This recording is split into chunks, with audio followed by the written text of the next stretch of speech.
the next thing. I was laughing so hard when she showed me this. Hey everyone, it's Courtney. I am all about raising joy and finding the simplicity in motherhood through minimalism on this channel. So if you like those types of videos, make sure you give this one a thumbs up and that you are subscribed, and let's go ahead and get into it. Going through my last pregnancy as a minimalist and delivering at a hospital, I quickly realized what I actually needed to bring to the hospital the second time around.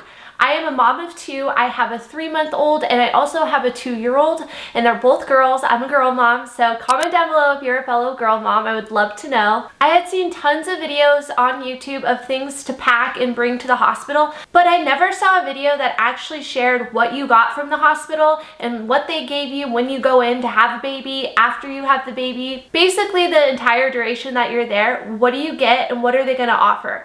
I think a video talking about that would be so much more helpful and informative when packing your hospital bag, because then you'll know what you actually need that they're not going to provide for you. And just a little disclaimer, every hospital is different. I delivered at a completely different hospital in a different state for my first daughter versus my second daughter, but I pretty much got the exact same stuff while I was there as well as afterwards that they sent me home with. And make sure you stick around towards the end, because I will be sharing with you my top 3 necessities that you need to bring to the hospital that the hospital doesn't provide for you. Okay, I'm done rambling. Let's go ahead and get into it. So as a reference, I gave birth during COVID, so everything that I used or got was in this bag. This bag was with me till the moment she came out of me until I was sent home. So everything I needed while I was there as well as postpartum is in here. The majority of the stuff that is in here is postpartum for me specifically, not necessarily baby. All that baby was given was a blanket as well as an outfit and a little hat when she was born, and that was it. That was pretty much the gist of what they gave you. They pretty much set you up for what you would need, like if you showed up without anything. They pretty much set you up pretty minimal and pretty basic when it comes to baby in that regard. And if you are one of those mamas that wants to use a pacifier right away, they do offer that. If you ask for one, they do have a bunch of different kinds and they will provide that for you. So just a heads up, if for some reason you didn't have a pacifier with you, they do provide them. And then the other big thing that they give you for baby is this little nose sucker. To be honest, we didn't really use it that much for her nose. It was mainly used for all the amniotic fluid that she was like spitting up or like kind of choking on. I know that sounds a little scary, but they just have a lot of amniotic fluid, especially if they came out very fast. And my labor and delivery, let me tell you, it was super fast. So if you haven't seen that video, I will have that link down below. It was fast, it was quick, so she had a lot of amniotic fluid, so we had to use this quite a bit just to suck that up. So the first thing is a Peri bottle. This essentially you fill up with warm water and squirt yourself down there to like clean the area, because more than likely there's a lot of like blood and soreness going on down there. So that's this to clean that up. And then you have the lovely Dermaplast. This just numbs the area down there when you go to the bathroom. It's just an extra comfort. As well as tucks, these were a lifesaver. They are witch hazel patches and they just are amazing and very cooling down there. And if you've had a baby before, you probably already know about these lovely mesh underwear that they give you. Basically you put these on with like a pad and a bunch of other of the stuff that I just shared with you. This essentially is the underwear that you're wearing right after you give birth. Not everyone loves them. They're not exactly my favorite. This next thing, I was laughing so hard when she showed me this. And this is actually a pad. Y'all,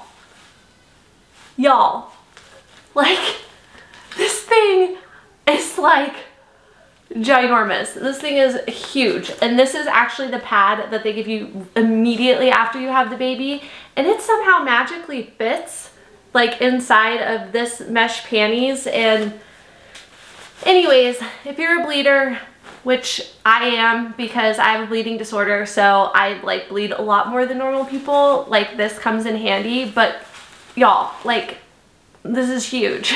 Okay, the next thing are these like little ice pack things. They are like very long, so they fit perfectly like in your underwear, and they're a one-time use, and they're just very cooling and soothing down there, especially if you did tear. So these heating packs were amazing for those contractions that happen after you have the baby, more specifically when you're nursing. They get worse each kid that you have. From what I've heard and what I've experienced so far, that is true.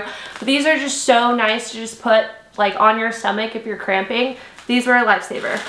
And everything I showed you, they gave me multiples of. Like, it fills up this entire bag, so I had plenty of stuff stocked up for when I left the hospital, so I didn't have to worry about running out of anything.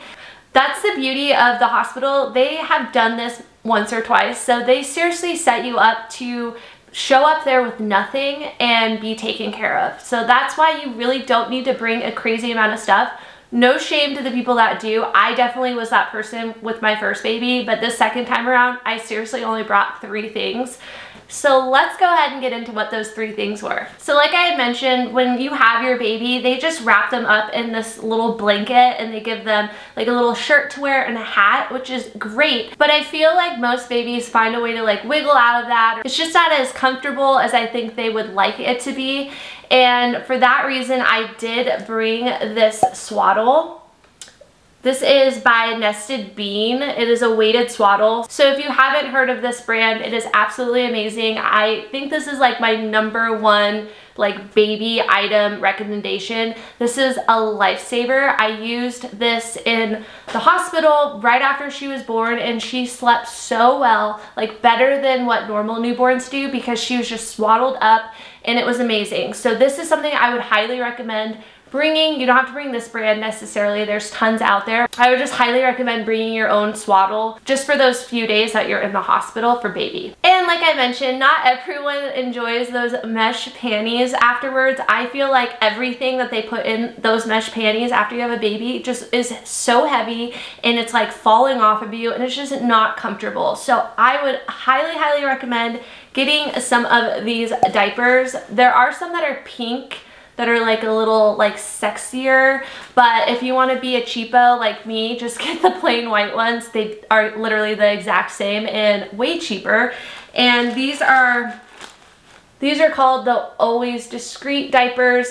If you've watched any like birth vlogs or postpartum hauls or whatever kind of videos, I'm pretty sure 99% of the people will recommend these to you. So I am just here as a minimalist telling you that this is actually worth bringing to the hospital. And the last thing is a phone charger.